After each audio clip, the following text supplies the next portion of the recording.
Welcome to the Genius Factory. Enjoy the video. You start by preparing the essentials. Charge the phone above 50%, turn off auto lock, and remove any case so the phone sits flush. Once done, clean the screen to avoid smudges that show in the lenses.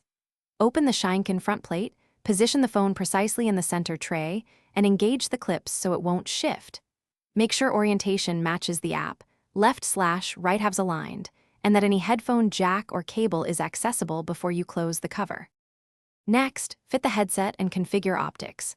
Slip the straps on and tighten them until the headset feels secure without pressure points. Use the interpupillary distance knob and the focal adjustment rings to bring the image into sharp focus. Move slowly until text and edges are crisp. Then launch your VR app, choose the correct side-by-side or 3D display mode, and run any in-app calibration routines to align horizons and controllers. This ensures comfortable viewing and accurate tracking. Finally, interact and finish safely. Pair a Bluetooth controller for smooth navigation or use touch gestures where supported, and keep movement slow to avoid motion sickness.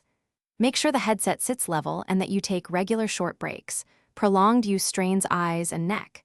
To remove the headset, power down the app, open the front cover, and gently lift out the phone. If the image remains blurry, recheck phone alignment, recenter the lenses, and confirm the app's stereoscopic mode is correct before trying again. Thanks for watching. If you found this helpful, don't forget to like and subscribe.